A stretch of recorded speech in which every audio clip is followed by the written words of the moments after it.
Ma'am నమస్తే అండి. నమస్తే. ఏంటంటే జానీ మాస్టర్ మీద కొరియోగ్రాఫర్ కేసు. సో వర్క్ ప్లేస్లో వేధిస్తున్నారని, అవకాశాలు అడిగితే వేధిస్తూ ఉన్నారని, లైంగికంగా ఇబ్బందులు పెట్టారని, మతం మార్చుకోమన్నారని, పెళ్లి చేసుకుంటారని, ఇవన్నీ కూడా జరుగుతూ ఉన్నాయి. అంటే ఒక వర్క్ కోసం వెళ్తే అలా చేస్తారా? బాగా అడిగావమ్మా. ఈ ప్రశ్న నేను చాలామందిని అడిగాను. నా దగ్గరికి వచ్చినటువంటి ప్రతి కేసుకి కూడా అక్కడ ఎవరైతే ఏ సంస్థ నుంచి వాళ్ళు ఎదుర్కొంటున్నారో లేదా ఏ వ్యక్తి గురించి వాళ్ళు ఎదుర్కొంటున్నారో వాళ్ళని ఇదే ప్రశ్న వేశారు. పని కోసం వస్తే మీరు ఒక అమ్మాయిని లైంగిక పరమైనటువంటి వాంఛలు తీర్చమని చెప్పి మీరు అడగడం ఎంతవరకు ధర్మము? అంటే బయటికి ఒక ఆడపిల్ల పని చేయడానికి వచ్చిందంటే 2 కారణాలమ్మా. ఆ పని మీద ఆ అమ్మాయికి ఉన్నటువంటి ప్యాషన్, ఒక ఆ స్థాయిలో ఉండాలి అనేటటువంటి తన యొక్క జిజ్ఞాస. రెండోది ఏంటి అనంటే కుటుంబం గడపడం కోసమే ఏ ఆడదైనా గడప దాటుతుంది. ప్రతి ఒక్క ఆడదాన్ని పట్టుకొని ప్రతి ఒక్క వెధవ, ప్రతి ఒక్క ముండమోపి ఏం మాట్లాడతాడమ్మా, ఏం చేస్తాడు? వచ్చిన ప్రతిదానికి గాలం వేసేస్తాడు, గోకేద్దామని చూసేస్తాడు. ఇంకా పిచ్చి పిచ్చి మాటలు మాట్లాడాలంటే చాలా ఉన్నాయి. చెప్పు తీసుకొని కొట్టాలి ఒక్కొక్కరిని కూడా. ఇక్కడ ఏమవుతుందంటే నేను చాలా కేసులు పరిశీలించిన తర్వాత కూడా ఏమవుతుందంటే ఇప్పుడున్నటువంటి కాంపిటేటివ్ ఫీల్డ్లో చాలామంది ఆడపిల్లలను కూడా నేను అడిగాను, ఎందుకు మీరు థ్రెట్ చేయరమ్మా, ఎందుకు ఇంతకాలం జరిగిన తర్వాత కూడా ఎందుకు నోరు మూసుకొని ఉన్నారు, అది జరుగుతుందని ఎందుకు ఖండించటం లేదు అని అంటే వాళ్ళు చెప్పేటటువంటి ఆన్సర్ ఏంటి అని అంటే, మేడం ఈ కాంపిటేటివ్ ఫీల్డ్లో ముందుకు వెళ్ళాలి అనంటే మేము కూర్చున్నాము అనంటే ఇది ఇవ్వడానికి ఇంకొకరు రెడీగా ఉన్నారు, మేము లొంగిపోవాల్సి వస్తుందని కొంతమంది చెబితే వాళ్ళేమి మనస్ఫూర్తిగా లొంగిపోయిన వాళ్ళు లొంగిపోయి ఇది చేద్దామనే వాళ్ళు అయితే ఎవరుండరమ్మా. ఇక్కడ నేను వాస్తవం చెప్తున్నా, అక్కడ వాడికి అది ప్రయారిటీ ఉంది కాబట్టి ఈ అమ్మాయికి కావాలి అనంటే ఇవ్వవలసిన పరిస్థితుల్లోకి నెట్టబడినటువంటి ఆడవాళ్ల శాతమే ఇక్కడ ఎక్కువ ఉంటుంది. ఒకటి నిజం అండి. రెండో విషయం ఎందుకు అనంటే, ఒకటి ఆ ఫీల్డ్లోనో లేదా ఆ పోస్టో ఆమెకు ఒక డ్రీమ్ ఉంటుంది. ఆ డ్రీమ్ ఫుల్ఫిల్ చేసుకోవాలి అని అంటే ఇక్కడ ఈ దగుల్బాజీగాడు అడిగింది ఫుల్ఫిల్ చేయాలి. చేస్తేనే అక్కడికి వెళ్ళి కూర్చుంటారు. చాలా మంది టాలెంటెడ్ పీపుల్, చాలా మంది కూడా స్ట్రగుల్ ఫీల్ అయ్యి డిప్రెషన్లోకి వెళ్ళిపోయి ఇవన్నీ వెళ్ళిపోవడానికి కారణం ఏంటంటే ఇలాంటి దగుల్బాజీతనాలే. వర్క్ ప్లేస్లో ఇలాంటివి ఎన్ని ఉన్నాయో చాలా మంది నా దగ్గర మన మీడియా ఫీల్డ్లో ఉన్నటువంటి ఆడపిల్లలు కూడా మాట్లాడతారు, మేడం ఇట్లా మా ఫ్యామిలీ డిస్టర్బ్ అయ్యింది అని చెప్పేసి అని తెలిసిన తర్వాత ఇదిగో వీళ్ళు ఇట్లా మాట్లాడారండి, ఏది వర్క్ ప్లేస్ లోనే వీళ్ళు ఇలా అన్నారండి, వాళ్ళు అలా చేస్తున్నారు మేడం, మేము ఆఫీస్కి రాలేకపోతున్నాం, మేము ఇలా చేయట్లేదు. నిజం చెప్తున్నాను కదా, ఎవ్రీ వర్క్ ప్లేస్ లో మీకు మోర్ దెన్ ఒక 25 మెంబర్స్ దాటినటువంటి వర్క్ ప్లేస్ లో ఖచ్చితంగా నీకు లైంగిక వేధింపుల నిరోధక కమిటీ అనేది ఒకటి డెఫినెట్ గా ఉండాలి. యాంటీ సెక్షువల్ హెరాస్మెంట్ కమిటీ అంటారు దాన్ని. అది ఖచ్చితంగా ఏర్పాటు చేయాలి. అది ఎవరితో ఏర్పాటు చేయాలి? అక్కడ ఉన్నటువంటి ఒక లేడీ ఎంప్లాయ్, అలాగే అక్కడ ఉన్నటువంటి కొంతమంది అడ్మినిస్ట్రేషన్లో ఉన్న వాళ్ళు, కింద ఉన్నటువంటి వాళ్ళతోటి కొంతమంది మెంబర్స్ తోటి, అలాగే బయట నుంచి ఒక సోషల్ యాక్టివిస్ట్నో లేకపోతే ఉమెన్ రైట్స్ ఫైటర్స్నో వాళ్ళని తీసుకొని వచ్చి దీంట్లో ఒక కమిటీ కింద వేయాలి, స్వచ్ఛంద సంస్థల నుంచి. ఆ కమిటీ అనేది నడవాలి. ఇక్కడ కమిటీలో ఏదైనా ఈ ఒక సంస్థలో కనుక, వ్యవస్థలో కనుక ఇలాంటి సెక్షువల్ హెరాస్మెంట్స్ ఆడపిల్లలకి జరిగితే ఇమ్మీడియట్ గా వీళ్ళు వాళ్ళకి కంప్లైంట్ చేయాలి. అయితే ఇక్కడ కొన్ని రూల్స్ అండ్ రెగ్యులేషన్స్ ఉన్నాయి. కమిటీలో ఈ అమ్మాయి కనుక రిపోర్ట్ చేస్తే ఆ కమిటీ దాని మీద ఎంక్వైరీ చెయ్యాలి. కమిటీ అంటే ఊరికనే కూర్చుంటే అక్రాస్ ద టేబుల్ కూర్చొని మాట్లాడుకుని 4 ఛాయలు తాగడం కాదు. నీకే ఒపీనియన్ ఉంటే నువ్వు చెప్పడమో, నాకే ఒపీనియన్ ఉంటే నేను చెప్పడమో, లేకపోతే నీ విశ్లేషణ నేను, ఇది కాదు. ఇది జరిగిందా లేదా అనేటటువంటిది ఇండైరెక్ట్ గా వీళ్ళు ఇన్వెస్టిగేషన్ లోకి దిగాలి. ఇన్వెస్టిగేషన్ లోకి దిగిన తర్వాత ఆ దిగేటప్పుడు కూడా పలానా అమ్మాయి లేకపోతే పలానా ఇది అనేటటువంటిది బయటికి రానివ్వకూడదు. వస్తే గనక ఈ పేర్లు బయటికి వెల్లడైతే మాత్రం వీళ్ళు కూడా లోపలికి వెళ్తారు. ఓకే, అంత జాగ్రత్తగా ఇన్వెస్టిగేషన్ చేసి అది ప్రూవ్ అయిన నిమిషంలో ఇమ్మీడియట్ గా వాడిని ఉద్యోగంలో నుంచి పీకి పడేయాలి. ఇవాళ ఎన్ని చోట్ల ఈ యాంటీ సెక్షువల్ హెరాస్మెంట్ కమిటీస్ ఏ సంస్థల్లో ఉన్నాయో నాకు చెప్పండి. ఆడది గడప దాటితే బిక్కుమంట బతకాలి. చాలా మంది మాట్లాడుతూ ఉంటారు, పెద్ద మనుషులందరికీ వాళ్ళకి చెప్తున్నా, ఆడది గడప ఎందుకు దాటాలి అని. ఎందుకు దాటాలి అని అంటే, మరి ఈ రోజు నువ్వు పని చేసుకొని వచ్చి కుటుంబాన్ని పోషించేటటువంటి తరీకా నీకు లేదు. ఎందుకనంటే నీ బామ్మర్ది గారు కారు కొంటే నువ్వు ఇంకొక కారు కొనాలనుకుంటావు, నీ బామ్మర్ది గారు స్కూటర్ కొంటే నీకు కారు కావాలి, లేకపోతే నీ బామ్మర్ది గారు డబుల్ బెడ్రూమ్ ఫ్లాట్లో, నీ బావ డబుల్ బెడ్రూమ్ ఫ్లాట్లో ఉంటే నీ ఆవిడ త్రిబుల్ బెడ్రూమ్ కొనమంటది. ఇక్కడ ఏమవుతుంది, నీ జీతం కాక నీ కుటుంబాన్ని పోషించడానికి నీ యొక్క హంగులు ఆర్భాటాల్లోకి వెళ్ళిపోయి ఇద్దరూ ఉద్యోగం చెయ్యాల్సిందే. ఇవాళ పెళ్లి సంబంధాలు ఏదైనా సరే నువ్వు చూసుకోమ్మా, పెళ్లి సంబంధంలో ఉద్యోగం చెయ్యని ఆడపిల్ల మాకు కావాలని వచ్చే వాళ్ళు ఎవరున్నారు? ఎంత శాతం ఉందో చూడు, 0.5% ఉంది. అర్థమైందా? ప్రతి ఒక్కళ్ళు ఆడపిల్ల ఉద్యోగం చేయాల్సిందే, ఎంత సంపాదిస్తుంది. ఇంకొకటి, ఇక్కడ చేసుకునేటటువంటి వాడు ప్రిపేర్ అయిపోతాడు ఏంటంటే, నాకు ఇన్ని ఈఎంఐలు కట్టాలి, నేను ఇన్ని కొనుక్కోవాలి కాబట్టి ఇంత జీతం వచ్చిన అమ్మాయినే చేసుకుంటా. ఎక్కడ? ప్రతి ఒక్క చోట నువ్వు ఆడదాన్ని డబ్బుతో కొలిసినప్పుడు, మరి ఈ ఆడది డబ్బు కోసం పరుగులు పెట్టేటటువంటి ఆ పరుగులో ఎన్ని మోకాళ్ళ దెబ్బలు తగులుతున్నాయో ఎవరికైనా తెలుసా? ఎన్ని దాన్ని ఏమంటారు జారి పడుతున్నారో మీకు తెలుసా? ఎన్నిసార్లు పడకుండా శక్తికి మించినటువంటి పరుగులు ఈ ఆడవాళ్ళు పెడుతున్నారు ప్రపంచంలో. ఎంతమందికి తెలుసురా నాయన మీకు? ఇవాళ ఆడది బయటకు వచ్చేస్తుంటే నేను చాలా చూస్తాను కదా, ఎవరైనా యూట్యూబ్లో చక్కగా మాట్లాడినా, ఏదైనా ఒక మంచి పని చేసినా, ఏదైనా చక్కగా కూర్చుని ఏదైనా చేస్తున్నా, కింద అసహ్యకరమైనటువంటి బూతులు పెడతారు. ఒరే, ఇంట్లో కూర్చుని తినేటటువంటి బలిసేటటువంటి ఆ వెసులుబాటు, ఆర్థికపరమైనటువంటి బలం ఏ ఆడదానికి ఉన్నా, ఏ ఆడది ఇట్లా బయటికి వచ్చి కూర్చొని మీతో బూతులు తిట్టించుకోదు. అండర్స్టాండ్? రెండవది, మనిషి అన్న తర్వాత ప్రతి ఒక్కళ్ళకి కూడా ఒక ఆశయం అనేది ఉంటుంది జీవితంలో, ఒక స్థాయిని, ఒక స్థానాన్ని అందుకోవాలని. ఆడది ఎందుకమ్మా తీసివేయబడుతుంది? ఆడది ఎందుకమ్మా చిన్న చూపు చూడబడుతుంది? శక్తి లేదా? అరే, ఈ విశ్వం మొత్తం ఒక శక్తితో పుట్టిందమ్మా. ఆ శక్తి స్వరూపమే ఆడది.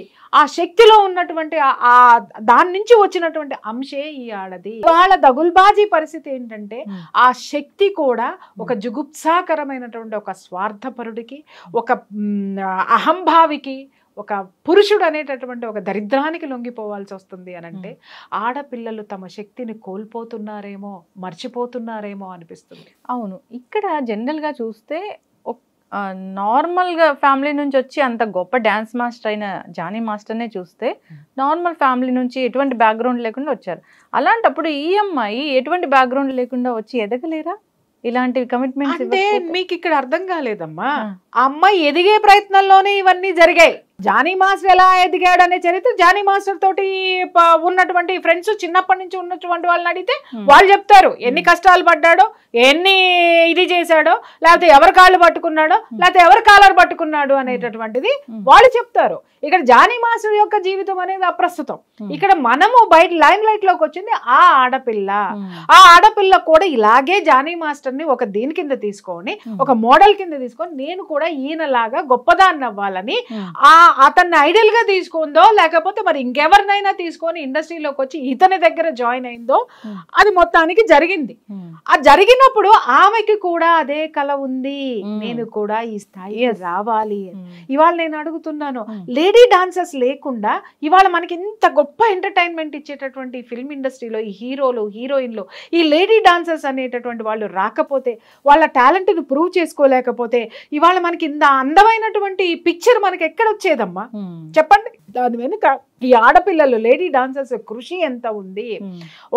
ఒకనొక క్షణంలో అయితే నేను 2-3 డాన్స్ మాస్టర్స్ చూశాను. వాళ్ళకి ఉండేటటువంటివి ఆ స్థితిని చూసిన తర్వాత ఐ వాజ్ షాక్. వాళ్ళు తమలో ఉన్నటువంటి ఆడతనాన్ని కూడా మరిచిపోయి వాళ్ళని వాళ్ళు కాపాడుకుంటానికి మగాళ్ళకి మించినటువంటి ఎనర్జీతో పనిచేస్తారు. అవును, వాళ్ళు మర్చిపోతారు మేము ఆడవాళ్ళమని. ఎందుకంటే ఆ ఫెమినిటీ ఉంది అని అంటే ఒక్కొక్కడు ఆడేసుకుంటాడు, వాడేసుకుంటాడు. అవును, దాన్ని మించి నిలదొక్కుని కసితోటి పని చేసేటటువంటి కొరియోగ్రాఫర్ నేను చూసా. నాకు నిజంగా one side of the coin చాలా గర్వం వాళ్ళని చూస్తే, other side of the coin బాధ. ఎందుకంటే వీళ్ళు తమలో ఉన్నటువంటి ఆ స్త్రీ తత్వాన్ని అణిచేసుకొని, ఆ స్థితిని అణిచేసుకొని ఈ దగుల్బాజీల్ని ఎదుర్కోవడానికి ఇలా మారిపోవాల్సినటువంటి పరిస్థితుల్ని తీసుకొచ్చినటువంటి ఈ దరిద్రుల్ని చెప్పుతో కొట్టాలనిపిస్తుందమ్మా. ఆడదానిలాగా ఉండి పని చేయలేదా అంటే వీడికి మించినటువంటి ఎనర్జీలోకి వెళ్ళిపోయి ఆ శక్తిలోకి వెళ్ళిపోయి అరే నేను ఆడదాన్నే కాదరా అనేటటువంటి స్థితి తీసుకొస్తే గానీ ఈ మగాడు మాట అనడం. ఎందుకంటే అరే బాబు దాంతో పెట్టుకోద్దరా ఎందుకు వచ్చిన గోలు, అరే నాయన ఎందుకు వచ్చినమ్మా అదే రోడ్డు మీదకి ఏడుస్తుంది అంటే వీడి కంటే ఎనర్జీలోకి వెళ్తే తప్ప వీడు అణిగి ఉండడు. ఇక్కడ అమ్మాయి పరిస్థితి కూడా 15 సంవత్సరాలు, అప్పుడు ఇప్పుడు అందరూ అడుగుతున్నారు అమ్మాయికి 22 సంవత్సరాలు, ఇది జరిగి 5 సంవత్సరాలు అయింది. చాలా మంది ఆడవాళ్ళు మాట్లాడుతున్నారు, మహిళామణులమ్మ నమస్కారం, ఆ రోజే పెట్టచ్చు కదా, ఈ రోజు వరకు ఎందుకు పెట్టలేదు అని అంటే అమ్మా మేధావుల్లారా ఇక్కడ 2 విషయాలు. ఒకటి ఇది ఈ విషయం కనుక జరిగి ఉంటే అత్యాచారం అనేటటువంటిది నిజమై ఉంటే పాయింట్స్ మాట్లాడుతున్నాను నేను. ఆ అమ్మాయి అప్పుడు కేసు పెట్టడానికి షీ వాజ్ మైనర్. అర్థమైందా? ఎవరితోనైనా సరే ఇలాగే ఉండాలి. మనకు బయట వాడు పెద్ద సెలబ్రిటీ, కానీ ఒకసారి మీరు సెట్ లోకి వెళ్ళి చూడండి, పాపం వాళ్ళ కష్టాలు వాళ్ళకు ఉంటాయి, కుక్క కష్టాలు కుక్క పాటలే ఉంటాయి. ఇట్లాగే నిలబడి ఉండాలి, ఇలాగే చేతులు కట్టుకొని కూర్చొని ఉండాలి. అంటే ఆ ప్రాపకాన్ని సంపాదిస్తే తప్ప, వాడికి ఊడిగం చేస్తే తప్ప, అందరినీ అనట్లేదు అన్నీ అనట్లేదు తప్ప వీళ్ళు నిలబడలేనటువంటి పరిస్థితి. అటువంటి వాళ్ళు ఈ అమ్మాయికి ఏ విధమైనటువంటి సపోర్ట్ ఇస్తారు? ఈ అమ్మాయికి సపోర్ట్ ఇచ్చారు అని తెలిస్తే వాళ్ళకి ఇండస్ట్రీలో వేషాలు వస్తాయా? ఎందుకంటే అవతల ఉన్నవాడు వీళ్ళకంటే బలమైనటువంటి వాడు. కాబట్టి ఇంకొక విషయము, అసలు అమ్మాయికి పోలీస్ స్టేషన్కి వెళ్ళి కంప్లైంట్ ఇచ్చేటటువంటి ధైర్యం ఉంటుందా? మీరు అనొచ్చు ఇలాంటివి జరిగితే ఇంటికి వెళ్ళిపోవచ్చు కదండి. ఎందుకు వెళ్ళాలి అని అడుగుతాను నేను. ఎదిరించి ఎందుకు నిలబడద్దు? ఆ అమ్మాయి వచ్చినది సాధించాలి అని అంటే వెనక్కి తిరిగి వెళ్ళిపోతే వాళ్ళ ఇండస్ట్రీలో ఒక ఆడ కొరియోగ్రాఫర్ కూడా, మహిళా కొరియోగ్రాఫర్ ఉండదు, ఒక లేడీ కూడా ఉండదు. అది లేకుండా మీరు చేయగలుగుతారా? చాలా మందిని చూశాను అక్కడ ఏంటి అని అంటే ఒక్కొక్క ఆడపిల్లలు కూడా స్మోక్ చేస్తూ ఉంటారు, కొంతమంది స్మోక్ చేస్తూ ఉంటారు, మందు కొడుతూ ఉంటారు, ఇవన్నీ చేస్తూ ఉంటారు. ఒకప్పుడు నాకు మనసులో అవన్నీ చూస్తే ఒక ఫీల్ వచ్చేది, అయ్యో ఎందుకు వీళ్ళు ఇలా చేస్తున్నారు అని. కానీ అక్కడ ఉన్న చరిత్రలు విన్న తర్వాత, ఇందాక నేను చెప్పాను చూడమ్మా, వీళ్ళకి మించినటువంటి ఎనర్జీ తోటి వెళ్తే తప్ప ఈ వెధవల మాట వినరమ్మా. కానీ ఇక్కడ విచారించదగ్గ విషయం ఏంటంటే, సిగ్గుతో తలదించుకోవాల్సినటువంటి విషయం ఏంటంటే, అక్కడ ఉన్నటువంటి పురుషాధిక్యత ఎనర్జీ మీ స్త్రీలను వచ్చినప్పుడు మీరు ఎలాంటి గౌరవాన్ని మీ ఇండస్ట్రీలో ఇస్తున్నారే? కళామ తల్లి ఇంకేదో అబ్బా ఏమన్నా మాట్లాడతారు అబ్బా, ఒక్కొక్కళ్ళు గుండెనిలా పిండేసి దానికి మళ్ళీ ఇది అద్ది దాన్ని ఒక పూలహారం చేసి జనాల మెడలో, వాళ్ళ గుండెని జనాల మెడలో వేసేస్తారు. ఓకే, వేసేయంగానే వాళ్ళ గుండె మా దగ్గర ఉందని చెప్పేసి అని ఫీల్ అవుతూ ఉంటారు. కానీ ఆ గుండెలో ఆడదానికి ప్లేస్ ఎక్కడుంది? ఆడదానికి గౌరవం ఎక్కడుంది? ఎందుకయ్యా మీరు పై మాటలు, గొప్ప గొప్ప మాటలు, డైలాగులు ఎందుకు మాట్లాడుతున్నారు? ఇవాళ ఇండస్ట్రీలో మీరు స్త్రీలకు ఇచ్చేటటువంటి స్థానము, స్థాయి ఎక్కడ? నిన్నగాక మొన్న మలయాళం ఇండస్ట్రీలో హేమా కమిటీ రిపోర్ట్ అనేది బయటకు వచ్చింది. ఒక మాజీ జడ్జి తోటి ఒక కమిటీ వేశారు. కమిటీ వేస్తే ఎన్ని నిజాలు మనం దాంట్లో నుంచి బయటకు వచ్చినాయి అమ్మ మనకి. దానికి బాధ్యత వహిస్తూ ఒకానొక గొప్ప హీరో రిజైన్ చేసేసి చేతులు దులుపుకున్నాడు. నేను అడుగుతున్నాను, నువ్వు దులుపుకున్నటువంటి చేతుల యొక్క మట్టి ఏదైతే ఉందో ఎక్కడ రాల్చావు, ఎక్కడ పూసుకున్నావు? ఆ పూసుకున్నది వాళ్ళు రాల్చేసింది ఎక్కడేసావు నువ్వు? దానికి కూడా సమాధానం చెప్పద్దా? ఇవాళ సింపుల్గా నువ్వు రిజైన్ చేసావు, నీ ఆధ్వర్యంలోనే ఇవన్నీ జరిగాయి. దానికి సమాధానం చెప్పి, దానికి ఏం చర్యలు తీసుకుంటావో చెప్పి, అక్కడ ఉన్నటువంటి మహిళా మండలికి ఏ క్షమాపణ చెప్తావో అది చెప్పి ఆ తర్వాత నువ్వు మాట్లాడు. సింపుల్గా ఏంటంటే ఇవన్నీ వచ్చినాయి అంటే, రాకపోతే ఇంకొక 20 ఏళ్ళు నువ్వే ఉందుగా, నీ తర్వాత నీ వాడెవడో ఉందిరుగా, నీలాంటి వాడే ఇంకొకటి వద్దురుగా. అంటే ఇక్కడ ఇది ప్రపంచానికి తెలిసిపోయింది కాబట్టి, ప్రపంచం మాట్లాడుతున్నారు కాబట్టి రిజైన్ చేసేస్తే అది నేను రిజైన్ చేసేసానండి అని ఒక మాట అంటే అయిపోయా. ఈ పెద్ద మనిషి జోలికి ఎవరు రారు. తెలివితేటలు చూపిస్తారనమాట వీళ్ళు. తెలివితేటలు నీ ఆధ్వర్యంలోనే జరిగినాయి సామి. ఈ కమిటీ వచ్చింది నువ్వు అధ్యక్షుడిగా ఉన్నప్పుడే సామి. ముందు వాటికి సమాధానం చెప్పు. రైట్. అక్కడ ఎవడో సమాధానం చెప్పడం, సమాధానం ఎందుకు చెప్పవు అనేటటువంటి పబ్లిక్ ఏదైతే ఉంటుందో ఇక్కడ పబ్లిక్ ఎదవా. పబ్లిక్ మాత్రం వీళ్ళ సినిమాలు వస్తే విజిల్ చేయాలి, కాగితాలు దించాలి, చొక్కాలు చింపుకోవాలి, ఇంకా హీరో వస్తే వాడి కాళ్ళ మీద పడాలి, మళ్ళీ ఎక్కువ తక్కువలు చేస్తే వాడిని పట్టుకొని పటపట ఓ హీరోతోటి వీడు కొట్టించుకోవాలి. అంటే ఇక్కడ అభిమానులు కూడా దురాభిమానులు ఉన్నారు, అది పక్కన పెట్టండి. విపరీతమైనటువంటిది. ఈ పబ్లిక్ మీకు కావాలి మీ జేబులు నింపడానికి, మీ ఆస్తులు పెంచడానికి, మీ గ్లామర్ పెంచడానికి, మీ గ్లామర్తో మమ్మల్ని ఆడేసుకుని వాడేసుకుని పారేస్తున్నారు. మరి ఇంత గొప్పగా స్త్రీల గురించి, స్త్రీ యొక్క అభిమానం గురించి, స్త్రీ యొక్క మానం గురించి మాట్లాడేటువంటి హీరోలు ఒక స్త్రీకి అత్యాచారం జరుగుతుండే యానుంచో ఎగురుకుంటా వచ్చి డిషు డిషు డిషు అని 100 మందిని తంతున్నాడు. ఇప్పుడు ఒక్కడి మీద బాధ్యత తీసుకోండి, మీరు ఒక్కడి మీద బాధ్యత తీసుకోండి. సోకాల్డ్ హీరోస్ అందరూ కూడా ఇక్కడ ఒక హీరోని నేను మెచ్చుకోవాలి. నిన్న ఆవిడ ఝాన్సీ ఒక మాట మాట్లాడారు. ఈ అమ్మాయి ఎందుకు కంప్లైంట్ ఇవ్వలేదు? ఈ క్వశ్చన్కి నేను సమాధానం చేస్తా. చాలా మంది క్వశ్చన్, అప్పుడు ఎందుకు ఇవ్వలేదు, అప్పుడు బాగానే కలిసి ఉన్నారు, ఇప్పుడు మాత్రం బయటకు వస్తే కంప్లైంట్ ఇస్తున్నాడు. ఒరే దగులుబాజీలారా, ఆ అమ్మాయి అప్పుడు కంప్లైంట్ ఇవ్వడానికి షీ వాజ్ మైనర్. ఇంకొకటి, కంప్లైంట్లు ఇస్తే అమ్మాయికి అవకాశాలు ఇవ్వరు, అవకాశాలు రాకపోతే బయటికి రావచ్చు కదా అని అంటే, ఆ అమ్మాయి అనుకుంది నా జీవితం ఇది అని, తను దేనికి వచ్చానో అది ప్రూవ్ చేసుకోవాలని నిలబడినందుకు ఆ పిల్లని అప్రిషియేట్ చేయండి.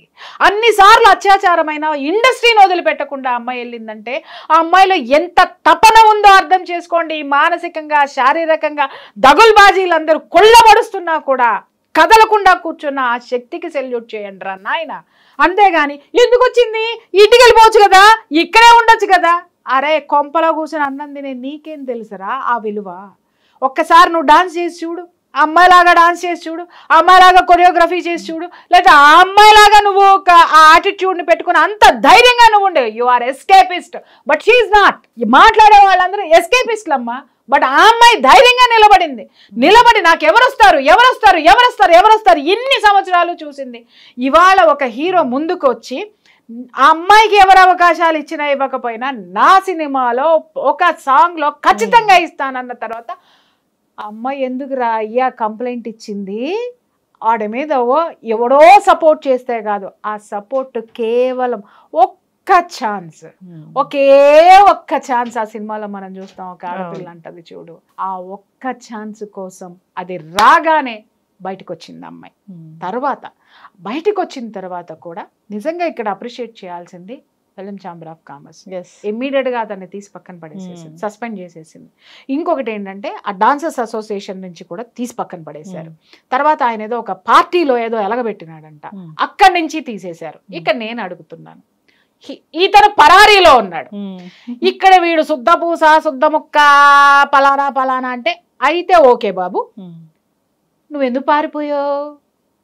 ఎందుకు పారిపోయావు? గుండెలు చుంచుకుని ఇలా చొక్కాలేసి కిందకి వచ్చి డించుకు చాలా మందితో డాన్సులు వేసి చేయించావు కదా నువ్వు. మరి ఇవాళ నువ్వు డాన్స్ చేయకుండా ఈ రంగం నుంచి పారిపోయి ఎక్కడ డాన్స్ చేస్తున్నావు? ఎందుకు ఎస్కేప్ అయ్యావు? ఇక్కడ నేను చెప్తున్నాను, బాధితురాలు ఎస్కేప్ అవ్వలేదు, బాధించినోడు ఎస్కేప్ అయ్యాడు. ఇక్కడ అమ్మాయిని మనం అప్రిషియేట్ చేయాలమ్మా. జరిగింది వాస్తవం అయితే అమ్మాయి నిలబడి ఇవాళ ఒక చిన్న సపోర్ట్, ఒక హీరో నా సినిమాలో ఇస్తానంటే నా జీవితం ఉంది, నేను అనుకున్నది ఉంది ఇక్కడ, ఇప్పుడు నేను వీడి మీద ఈడంతు చూస్తాను అని చెప్పి ఇక్కడ ఎక్కుపెట్టింది బాణం. ఇది చూడాలి. 22 సంవత్సరాల పిల్ల 15 ఏళ్ల వయసు నుంచి ఆ హరాస్మెంట్ భరిస్తూ తను అనుకున్న లక్ష్యం చేరడానికి టైం కోసం ఎదురు చూసింది. చూసావా, విశ్వం అది తీసుకొచ్చి ఎప్పుడైతే అమ్మాయికి ఇచ్చిందో ఆ అమ్మాయి బయటికి వచ్చింది. చూడమ్మా, నిప్పులేందే పొగరాదు. ఆ అమ్మాయి విషయము నిజం కాకపోతే ఇన్నిటిల్లో నుంచి అతన్ని ఎందుకు తీసేస్తారు? నిన్నగాక మనం ఇంకొక కేసు చూసాం, డ్రగ్స్ కేసు. కార్డు వెనక్కొచ్చింది, అయ్యి వెనక్కొచ్చినాయి, ఈ వెనక్కొచ్చినాయి, అన్ని వెనక్కొచ్చినాయి, కానీ ఎఫ్ఐఆర్ కాపీ బయట రాలా. ఇలా బ్లఫ్ చేసేటటువంటి వాళ్ళు మన దగ్గర ఉన్నారు, కానీ ఇలా బాధించినటువంటి వాళ్ళ ఎస్కేపిస్టులు కూడా ఇక్కడే ఉన్నారు. జరుగుతాయి జీవితంలో, పొరపాట్లు జరుగుతాయి, కానీ దౌర్జన్యాలు జరగకూడదు. కానీ ఏమంటారు దాన్ని, బ్లఫ్ జరగకూడదు. నువ్వు వాస్తవాన్ని వాస్తవంగా అంగీకరించు. సాగినంతకాలం నా అంతవాడు లేడందరూ, సాగకపోతే ఇలా పారిపోదురు. పారిపోయినాడు. నువ్వు చెయ్యనప్పుడు నువ్వు నేషనల్ అవార్డు తీసుకున్న కొరియోగ్రాఫర్వి, నువ్వు బాలీవుడ్ కొరియోగ్రాఫర్, బాలీవుడ్లో కూడా నీకుంది. అంత స్టామినా ఉన్నప్పుడు నేను చెయ్యలేదు అని మరి ఒక్క ఆడపిల్ల కేసు పెట్టంగానే ఎందుకు పారిపోయావు నువ్వు? ఇక్కడ ఏంటంటే చెప్తున్నారు ఇంకా వాళ్ళ వైఫ్ కూడా సపోర్ట్ చేశారని. వస్తాయి, అది ఇంకా మనకి బయటికి రాలేదు కాబట్టి నేను దాని గురించి మాట్లాడినమ్మా. నాకు దాని గురించి కరెక్ట్ ఇన్ఫర్మేషన్ రాలా. ఇదే వాస్తవం అయితే ఆ అమ్మాయి గనక హింసించి ఉన్నట్టయితే ఆ అమ్మాయిని కూడా నేను వదిలిపెట్టను, ఖచ్చితంగా వదిలిపెట్టను. ఎందుకనంటే ఒక ఆడపిల్లని హింస పెట్టినటువంటి ఇది ఇప్పుడు మాట్లాడను, నేను చెప్తున్నాను కదా, అది కన్ఫర్మేషన్ రానివ్వండి, అప్పుడు మాట్లాడు. ఆడపిల్లని ఆడపిల్లలాగా ఆ విధంగా చూసి ఈ విధంగా చేయడం అనేది ఎంత బాధాకరమైన విషయమో. నిజంగా ఇలాంటి ప్రొఫెషన్స్ లోకి రావాలంటే చాలా మంది కూడా భయపడతారు, భయపడతారు, భయపడుతూనే ఉంటారు. ఇప్పటికైనా ఫిల్మ్ ఇండస్ట్రీ ఒక కమిటీ వేస్తుందా లేదా కమిటీలు ఉన్నాయి, కమిటీలు నిజంగా పనిచేస్తే, కమిటీలు నిజంగా వీళ్ళకి గనక ధైర్యం ఇచ్చి ఉన్నట్టయితే 6 సంవత్సరాలుగా అమ్మాయి మీద అత్యాచారం ఎలా జరుగుతుంది అంటే మీరు పనికి మాలినాళ్ళ పని చేయనాళ్ళ అనేటటువంటి ఉద్దేశాన్ని మీరు ఇవ్వదలుచుకుంటే కమిటీ అసలు ఎక్కడుందనేది ఇవాళ బయటకు వచ్చింది. ఈ లోపు ఏమీ జరగలేదా అమ్మా? చాలా రిపోర్ట్స్ నా దగ్గరకు వస్తున్నాయి, ఫిల్మ్ ఇండస్ట్రీలో ఎవరెవరు ఏం చేస్తున్నారు అనేది నా దగ్గరకు వచ్చి మొరపెట్టుకునే వాళ్ళు చాలా మంది ఉన్నారు. అవన్నీ కూడా బయటకి ఇస్తా కావాలి అనంటే. కమిటీ ఎక్కడ పనిచేస్తుంది? కానీ ఇవాళ పనిచేసింది, ఈరోజు పని చేసింది. దయచేసి ఇప్పుడు దుమ్ము దులిపారు, బూజు దులిపారు కాబట్టి ఇక నుంచి నీట్గా పెట్టండి దీన్ని. ఖచ్చితంగా వచ్చి కూర్చొని వాళ్ళ సమస్యలు పరిష్కరించుకొని వెళ్తారు. దయచేసి దీనికి తాళం వేయకండి, ఓపెన్ చేయండి. ఓపెన్ ద డోర్స్, ఓపెన్ చేస్తే ఆడపిల్లలు సురక్షితంగా రక్షించబడతారు. ఇప్పుడు ఒక్క విషయం అమ్మ, చాలామంది మాట్లాడతారు మ్యూచువల్ అండర్స్టాండింగ్తో ఏమన్నా చేసుకోండి అని. నేను అడుగుతాను, అరే మ్యూచువల్ అండర్స్టాండింగ్ అనే పదం ఇక్కడ ఎందుకు మాట్లాడతారు? దౌర్జన్యాల దగ్గరకు వచ్చినప్పుడు మ్యూచువల్ అండర్స్టాండింగ్ అనే పదాన్ని ఎందుకు తీసుకొస్తారు? దౌర్జన్యాన్ని దౌర్జన్యంగా మాట్లాడండి. ఇవాళ 25 ఏళ్ళు కాపురం చేసిన భార్య కూడా 25 ఏళ్ల తర్వాత విడాకులకి ఎందుకు వెళ్తుందమ్మా? ఎందుకో చెప్పమంటావా? ఇవాళ మారతాడు, రేపు మారతాడు, పిల్లలు పుడితే మారతాడు, పెళ్ళిళ్ళు అయితే మారతాడు, లేకపోతే మనవాళ్ళు మనవరాళ్ళు, ఆడు మారడు, మనం మారాల్సిందే. అలాగే మగాడి ఇలాంటి మగాళ్ళ తత్వాలు మారవమ్మా, మీరు మారాలి, వ్యవస్థలు మారాలి. వ్యవస్థల్లో ఉన్నటువంటి యాంటీ సెక్షువల్ హెరాస్మెంట్ కమిటీస్ పనిచేయాలి, కమిటీస్ నిజాయితీగా పనిచేయాలి. ఇలాంటి వాళ్ళని ఉంటే నిజం చెప్తున్నాను తల్లి, ఆడపిల్లలు చాలా భద్రతగా, చాలా హ్యాపీగా, చాలా వండర్గా పనిచేస్తారు. ఖచ్చితంగా మ్యామ్, చాలా చక్కగా చెప్పారు. సో ధైర్యంగా ముందుకొచ్చి ఒక ప్రాబ్లం గురించి చెప్తే, సో అది ప్రాబ్లం ఏంటి అనేది ఖచ్చితంగా దాన్ని రహస్యంగా ఉంచి దానికోసం ఎంక్వైరీ చేసి